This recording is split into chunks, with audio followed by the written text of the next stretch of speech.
All right, welcome back, rockers. Welcome to the World of Rock channel. That's right, we did the white one, so we've got to do the black one. This is the 2004 Epiphone Les Paul Custom block inlays. Let's get into this. All stock, except for one piece, which I'm going to talk about. We got to get into this. This is really different than the white one. That's why we wanted to feature this one. So the white one is the new 2024 white custom, looking tasty, looking nice. And here's the deal. That one's a completely different feel and a different make than this. This is made in Korea. Now, you all know I'm a huge fan of these, specifically Korean made. So when I find this stuff, these little weird sticker tags with the Les Paul number on it, and then right here under the headstock, when we get the made in Korea, folks, I'm in. I'm a buyer. I'm interested. Oh, I guess I should tell you the story about this. This, ironically, is a Guitar Center. This is a Guitar Center. This is a Guitar Center find. I walked in one day. I always like to get into the used gear. You never know with Guitar Center. People are just trading in stuff and maybe they're not interested in it anymore, or maybe they're upgrading to an actual Gibson, whatever the deal is. They get rid of these beauties. Now here's the deal. I plugged this thing into obviously a Marshall. That's the true test of every single Les Paul. And this sucker screams. These pickups, I haven't pulled them out yet. I'm not really that guy. I don't like to pull the pots out pull the pots out of the back, look at those, look at the wiring and all. I don't really care. If she screams, she screams. I don't even know if these are stock pickups, to be honest with you, since it's used, but they scream. This thing has screamed since day one, and I was sitting there plugged in. You know how it goes, folks. We're in the Guitar Center. We're rocking. I was in the zone, and the dude, everyone around me was like, dude, that thing sounds amazing. I was like, I know. It's not... I didn't do anything to it. I just plugged it into a Marshall and she screamed, and I took her home. Had to take her home. Came with a nice case.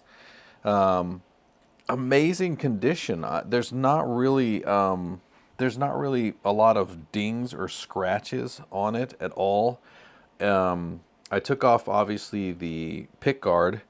You know me, guys. I think pick guards are an abomination when it comes to Les Pauls. They're just so clean without them. I hate them, and I hate putting holes around the top of them.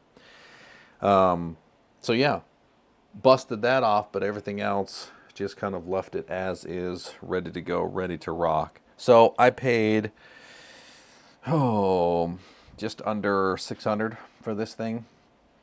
And little quick backstory: I fell in love with these Korean mades because the first Epiphone Les Paul that I ever had was a 1994 Korean made. I took all the electronics out of it. I replaced everything with Switchcraft, and I put in 57 Gibson classic pickups. And I sold them. Yeah, I'll admit it. I think about that guitar all the time. So that's why I'm in. If I get some early 2000s to late 99s Korean mades, I'm in. And I didn't have a black custom, by the way. You guys know from my style, I'm more of a white custom, and I have one. But this is the black one. This is tasty. I also like how, you guys know I like aging. The binding is just, it's getting like this really beautiful yellow tint to it. Maybe not yellow, maybe it's like more cream, but I love the binding top and on the top and on the back, because obviously it's a custom, so you get both sides with the cream binding on it. And then obviously on the headstock, full binding all the way around. That's the custom way. But it's not perfect. If you look right here, here's something kind of interesting. I don't know if the camera can get it. Right here, usually there's not a white line in between those. Usually it's really, really clean. But they didn't get this one right. So I think it looks awesome. It's kind of unique and different. It's nice. It's really, really nice. So it kind of adds a little bit of character to the guitar. So let's get to it. I'm going to blow out some rock jams for you and some riffs and maybe some clean. No, we're not doing clean today. We can't go clean with this thing. This thing wants to rock. We'll do some like 80s riffing with this thing to give you some nice rock, okay? Let's get into it.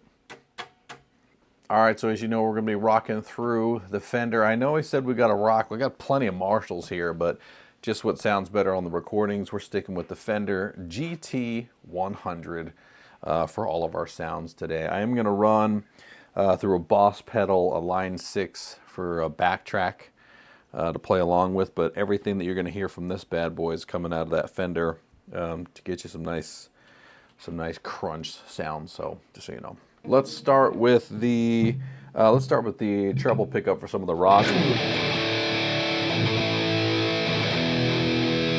Oh, it's nice. You can tell already.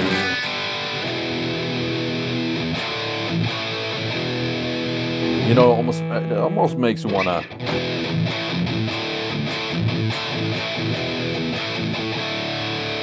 Oh, a little AC/DC.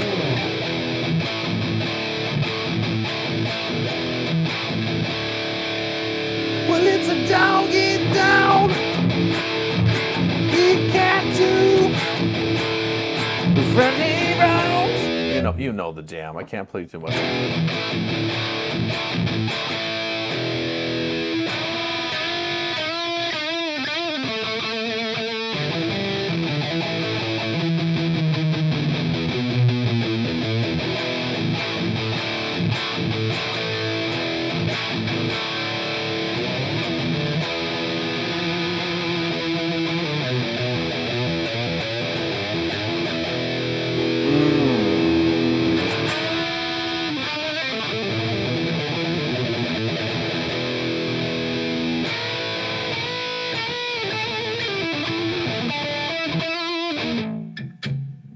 All right, let's pop into the clean. Let's go to the neck pickup. Get a little more. You can tell it's already muddy.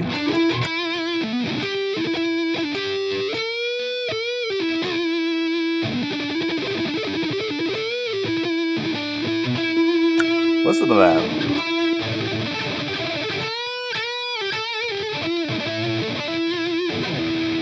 Just wants to scream.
Well, I guess we've learned here, kids, that if you're strolling through the store and you see a Korean made on the back of the headstock, just stop and take a look.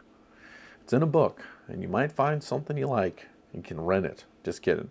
Buy that sucker. I love them, especially if you have smaller hands. For me, when I hold these Les Pauls compared to like a Gibson, the necks are a little bit more narrow. I don't know the exact measurement on it, but they are more narrow, and so for smaller hands, if you like, or if you just like a smaller neck, that everything a little bit closer. These are perfect. That's exactly what they feel like. Necks are really nice. They're usually slimmer. So yeah, get yourself one of these. Pick it up. Check it out. All right, we'll bring you another guitar soon. Till then, keep rocking.